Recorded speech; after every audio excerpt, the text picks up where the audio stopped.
दोस्तों, हमने अभी तक रिच डैड पोर डैड बुक समरी से 3 लेसन्स पहले पार्ट में डिस्कस किए हैं।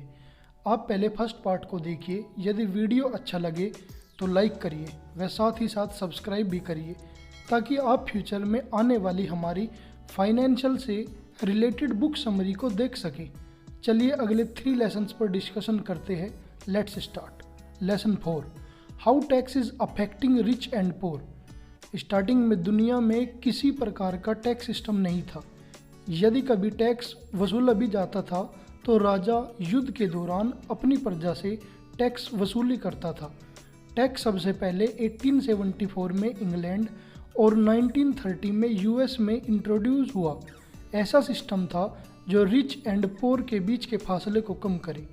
रिच से टैक्स लेकर पोर एंड कंट्री के कल्याण में यूज़ किया जाता था, परंतु समय के साथ साथ यह सिस्टम एकदम उलट हो गया।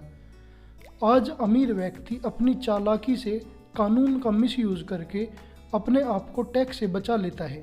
वहीं एजुकेटेड अपर मिडिल क्लास सबसे अधिक टैक्स पे करते हैं। अमीर व्यक्ति यह सब कॉरपोरेशन की हेल्प से करते हैं। वह समझते हैं कि इंडिविजुअल टैक्स कॉरपोरेशन टैक्स से अधिक होता है। रॉबर्ट के रिच डैड कहते हैं, rich have everything and control everything but own nothing, while the poor and middle class try to own everything and lose it to government. Rich corporation के नाम से अपने लिए सभी लग्जरी खरीदते हैं और बाद में जो कुछ बचता है वह उस पर टैक्स देते हैं। वहीं मिडिल क्लास पहले टैक्स देता है, वह बाद में जो कुछ बचता है उससे अपनी ज़रूरतें पूरी करता है। रिच पहले कमाई पर ध्यान न देकर अपने को फाइनेंशियल एजुकेट करते हैं। वहीं मिडिल क्लास अपने को फाइनेंशियल एजुकेट न करके कमाने पर ध्यान देता है और टैक्स के नाम पर अपनी इनकम का अच्छा खासा चंक गवर्नमेंट को दे देता है। वह पूरा जीवन धन की कमी से जूझता है। Lesson 5, a mind with financial education invents money. आज दुनिया की 90% वेल्थ केवल 3% लोगों के पास है। ऐसा इसलिए है कि कुछ मुट्ठी भर लोग ही फाइनेंशियल एजुकेशन को एक्वायर करते हैं। केवल कुछ लोग ही पैसे को इन्वेंट करना जानते हैं। Elon Musk, Mark Zuckerberg, Jeff Bezos, Prafull Billore ऐसे कुछ ही लोग हैं जिन्होंने अपने आइडिया से मार्केट में रिवॉल्यूशन ला दिया। अगर इनके पास फाइनेंशियल एजुकेशन न होती तो आज ये अपने आइडिया से मार्केट को चेंज नहीं कर पाते। लेखक पूछते हैं, why develop your financial intelligence. इस क्वेश्चन का आंसर हर व्यक्ति के लिए अलग अलग हो सकता है, परंतु लेखक कहते हैं, मेरे लिए ये सिंपल था क्योंकि मैं जल्दी अमीर बनना चाहता था, इसलिए मैंने अपनी फाइनेंशियल इंटेलिजेंस को डेवलप किया।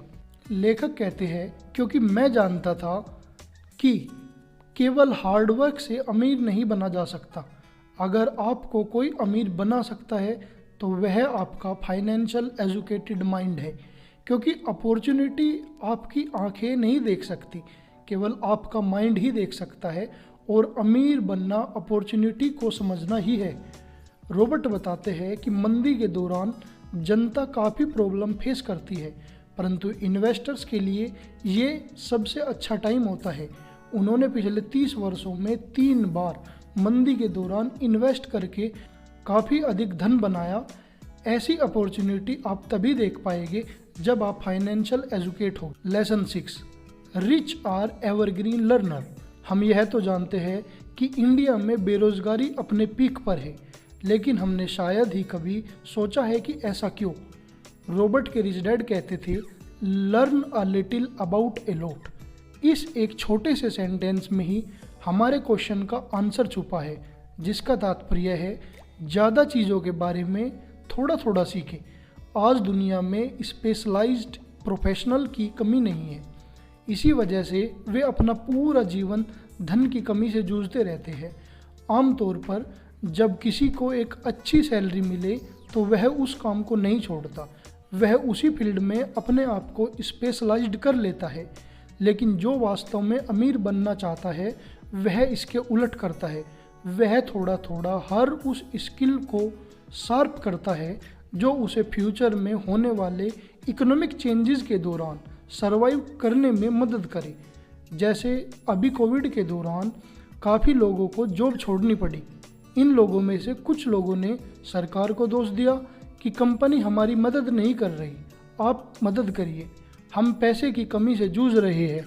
वहीं इन्हीं लोगों में से कुछ लोग जिन्होंने अपनी अदर स्किल पर भी काम किया था, उन्होंने इसे अपॉर्चुनिटी की तरह देखा और कोविड में ही ग्रोथ कर गए। यदि हम इंडिया की बेरोजगारी को रिच डैड के आईने से देखें तो इंडिया में उन स्किल्ड व्यक्तियों की कमी है जो आज की आधुनिक इकोनॉमी में कंट्रीब्यूट करने में सक्षम नहीं है। इसलिए रॉबर्ट एवरग्रीन लर्निंग पर ध्यान देने की बात कहते हैं। आपको एक से अधिक स्किल्स को एक्वायर करने की ज़रूरत है, चाहे वे थोड़ा थोड़ा ही सही। सो बी एवरग्रीन लर्नर। मिलते हैं दोस्तों जल्दी नए लेसन्स, नई जानकारी के साथ। तब तक बने रहिए हमारे साथ। नमस्कार।